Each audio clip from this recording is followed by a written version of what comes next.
नमस्कार. आपण पाहताय सांगली न्यूज. विट्यात शिक्षण क्षेत्राला काळीमा. माजी मुख्याध्यापकावर महिला शिक्षकांचा छळ केल्याचा आरोप. विट्यातील एका नामवंत शिक्षण संस्थेशी संबंधित गंभीर प्रकरण सध्या चर्चेत आले आहे. माजी मुख्याध्यापक डी.पी. कुलकर्णी यांनी संस्थेत कार्यरत महिला शिक्षकांना अश्लील पत्रे पाठवून त्यांचा छळ केल्याचा आरोप करण्यात आला. या प्रकरणाचा आज रविवार दिनांक 16 ऑगस्ट रोजी नागरी हक्क संघटनेचे प्रमुख सुनील सुतार यांनी विट्यात पत्रकार परिषद घेऊन याबाबत खुलासा केला. या प्रकरणातील पीडित महिला शिक्षकांनी संबंधित प्रकार उघडकीस आणण्याचा प्रयत्न केला असता त्यांच्यावर वैयक्तिक दबाव टाकण्यात आल्याचा आरोपही पत्रकार परिषदेत करण्यात आला. मात्र पीडित महिलांनी धाडस दाखवत अखेर डी.पी. कुलकर्णी यांच्या विरोधात पोलिसात तक्रार दाखल केली. या प्रकरणात विटा पोलिसांनी डी.पी. कुलकर्णी यांना अटक केल्याची माहितीही समोर आली आहे. दरम्यान या संपूर्ण प्रकरणाची सखोल चौकशी करून केवळ प्रमुख आरोपीवरच नव्हे तर त्यांना कथितरित्या साथ देणाऱ्या इतर व्यक्तींवरही कायद्यानुसार कठोर कारवाई करण्यात यावी अशी मागणी सुनील सुतार यांनी पत्रकार परिषदेत केली. या मागणीची दखल घेतली नाही तर नागरी हक्क संघटनेच्या माध्यमातून आंदोलन छेडण्याचा इशाराही त्यांनी विटा पोलिसांना दिला. पाहूया नागरी हक्क संघटनेचे प्रमुख सुनील सुतार यांची संपूर्ण पत्रकार परिषद आणि समोर आलेले CCTV फुटेज. आज पत्रकारांना सुट्टी दिवशी बोलवून सुद्धा तुम्ही सर्व आला त्याबद्दल तुमचे आभार आहे. कारण विषयच तेवढा गंभीर होता. त्यामुळं आजचा दिवस घालवणं किंवा एक दिवस कमी करणं ह्यासाठी म्हणून तातडीने हे पत्रकार परिषद घेण्याचं नियोजन केलं. आज आहे की महिलांच्यावर अत्याचार केल्याबाबत किंवा महिलांना लैंगिक त्रास दिल्याबद्दल दिलीप पंडितराव कुलकर्णी म्हणजे डी.पी. कुलकर्णी या नराधामाला पोलिसांनी त्याच्यावर FIR करून त्याला पोलिसांनी अटक केलेलं आहे. याच्यावर 5/8/2026 रोजी FIR दाखल झालेला आहे आणि त्याला 13/8/26 रोजी अटक करण्यात आलेली आहे पोलिसांनी अटक केल्यानंतर कोर्टाने त्याला 4 दिवसाची PC दिलेली आहे. PC मध्ये पोलिसांचा जबाब झाला. मुख्य ह्यांना घटनाक्रम सांगायचा म्हणजे ज्या संस्थेत हा मुख्याध्यापक होता त्या संस्थेत काम करणाऱ्या महिलांच्या बाबतीत ह्याचं कायमच वर्तन ह्या मुख्याध्यापकाचं पदाला शोभेल असं नालायक पद्धतीचं न शोभणारं नालायक पद्धतीचं ह्याचं वर्तणूक होती. तो महिलांच्या असहाय्यतेचा त्याच्या पदाचा वापर करून महिलांच्यावर अत्याचार करायचा आणि ह्या सर्व बाबीची संपूर्ण चर्चा ह्या संपूर्ण माहिती ही पूर्णपणे त्या शाळेतील सर्व शिक्षकांना व कळत्या विद्यार्थ्यांना होती. त्याच्यामुळे आणि याचं संस्था चालकाचं हितसंबंध असल्यामुळे याच्यावर कोण तक्रार द्यायला तयार नव्हतं. कारण याच्यावर तिथं दबाव निर्माण करून होता किंवा काय त्यांचं लागेबांधे असेल त्याच्यामुळे तो याच्यावर कोण तक्रार द्यायला धजवत नव्हता अशी परिस्थिती होती. त्याच्यामुळे याचं कायम ही प्रवृत्ती वाढत गेली आणि ह्याला कोणीही रोखलं नाही. अजून ह्याच्या बऱ्याच गैरकृत्य आहेत हे सुद्धा पुढे येतील. बऱ्याच महिलांना त्रास दिलेत. याबाबत वारंवार काही लोकांनी तक्रारी दिलेली आहेत आणि त्या तक्रारी सुद्धा दाबून ठेवण्यात आलेल्या आहेत. मुद्दा असा झाला की या संस्थेतील 5 शिक्षिका यांनी सर्व शिक्षकांना एकत्र करून त्यांच्या हक्क मागण्यासाठी प्रयत्न करत होत्या. त्यांना त्यातून परावृत्त करण्यासाठी त्यांना अश्लीलतेच्या मार्गाने पत्र लिहून वगैरे ह्यांना परावृत्त करण्यासाठी त्यातून त्याला प्रयत्न करत होता. यामध्ये अजून ह्याचा एक सुपारीबाज मित्र आहे आणि ह्याचा सहकारी आहे तो पण ह्यात सामील आहे. हे दोघांचा उद्योगच आहे की अशा पद्धतीनं लोकांना किंवा त्रास देणे, महिलांना त्रास देणे, स्वतःच्या आर्थिक फायद्यासाठी ह्या गोष्टी करणे ह्या सगळ्यांचा विषय आहे. याबाबत असं झालं की महिलांना साधारण 30/11/25 दरम्यान नंतर 1-2 दिवसानंतर पत्र आली महिलांना ह्याच्यात आणि अशीच पत्र वारंवार येत होती आणि ह्यावर महिलांनी चौकशी केली असता किंवा यावर म्हणलं असतं की त्या पत्रावर खानापूरचा शिक्का दिसून आला. खानापूरचा शिक्का आल्यानंतर या तक्रारदारांनी त्याची चौकशी केल्यानंतर तिथली CC फुटेज काढल्यानंतर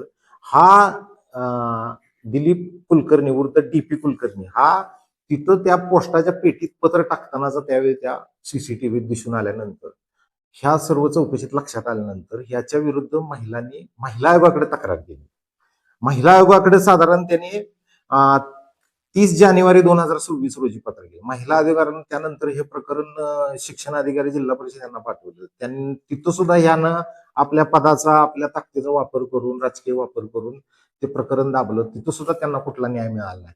अशा पद्धतीचं झालं. त्यानंतर परत पुन्हा महिला आयोगाकडे याचा यांनी फॉलोअप केला. आमच्या नागरी हक्क संघटनेला यांनी अप्रोच झाल्यानंतर आम्ही ह्या गोष्टीचा फॉलोअप घेतल्यानंतर आम्ही सदर महिला आयोगावर रिक्वेस्ट करून हा सदर पोलीस स्टेशनकडे देण्याचा मागणी केली.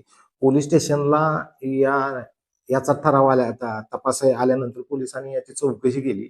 पोलीस स्टेशनला आल्यानंतर हे साधारण एक 4-5 महिन्यानंतर हा 5/8/2026 रोजी FIR दाखल करण्यात आला. FIR दाखल करून आज त्याला हे पोलिसांनी ताब्यात केलेलं आहे. FIR दाखल केल्याचं कळताच हा फरार झाला. ह्याला 5-6 दिवस म्हणजे FIR दाखल झाल्यानंतर हा जवळजवळ 8 दिवसानं सापडलेला आहे.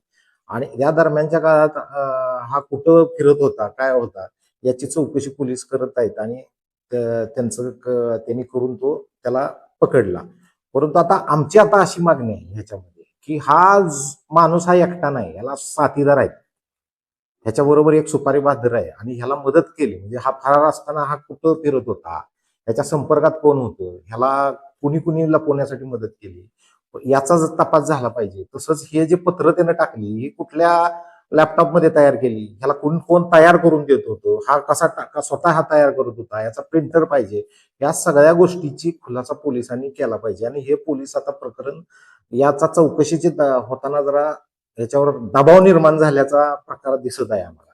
यामागे ह्याला मदत करणारे हे नालायकपणानं वागत आहेत. कारण अशा नालायक प्रवृत्तीला जर कोण कुठलं मागं घालत असेल तर ते लोक सुद्धा त्याच प्रवृत्तीचे आहेत असं म्हणायला हरकत नाही. आणि मला त्या लोकांना असं म्हणणं आहे की हे तुमची आम्ही नालायकी खपवून घेणार नाही आणि याबाबत आम्ही जरूर याबाबत आम्ही त्याचा पाठपुरावा करू आणि तुम्हाला त्याबद्दल व्यवस्थित त्याची अद्दल घडेल. कारण अशा पद्धतीने महिलांना कोण त्रास देत असेल असाही त्यांचा फायदा घेत असेल आणि त्यांच्या मागे जर का अशा पद्धतीनं लोक उभा राहत असतील हे समाजासाठी अत्यंत घातक आहे.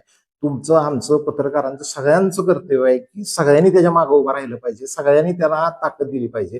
पोलिसांना हा तपास पारदर्शी केला पाहिजे, यासाठी सगळ्यांनी त्यांना प्रश्न विचारले पाहिजेत, असं झालं पाहिजे. आणि का अद्याप ह्या गोष्टीचा आम्हाला असं दिसतंय की यात जे सहकार्य करणारे आहेत आणि याला साथ देणारे आहेत ह्यांच्याबद्दल चौकशी होत नाहीये. ह्यांना कोण राजकीय दबावाखाली हे दाबवलं जातंय का प्रकरण.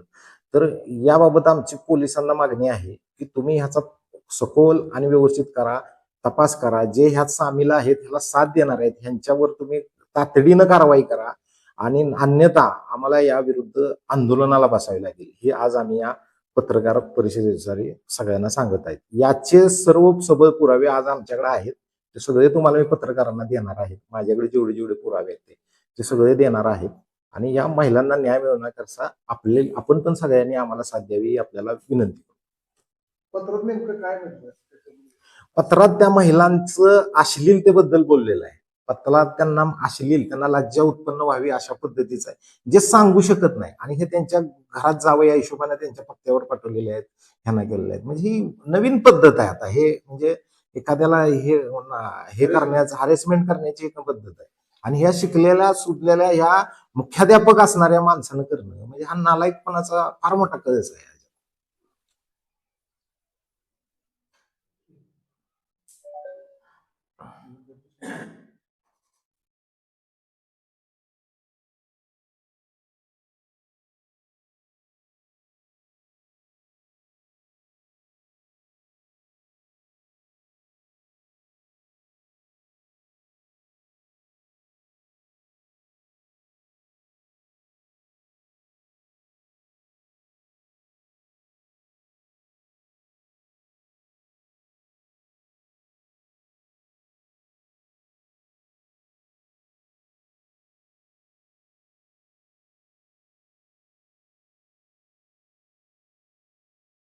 सांगली न्यूजसाठी विद्याधर कुलकर्णी.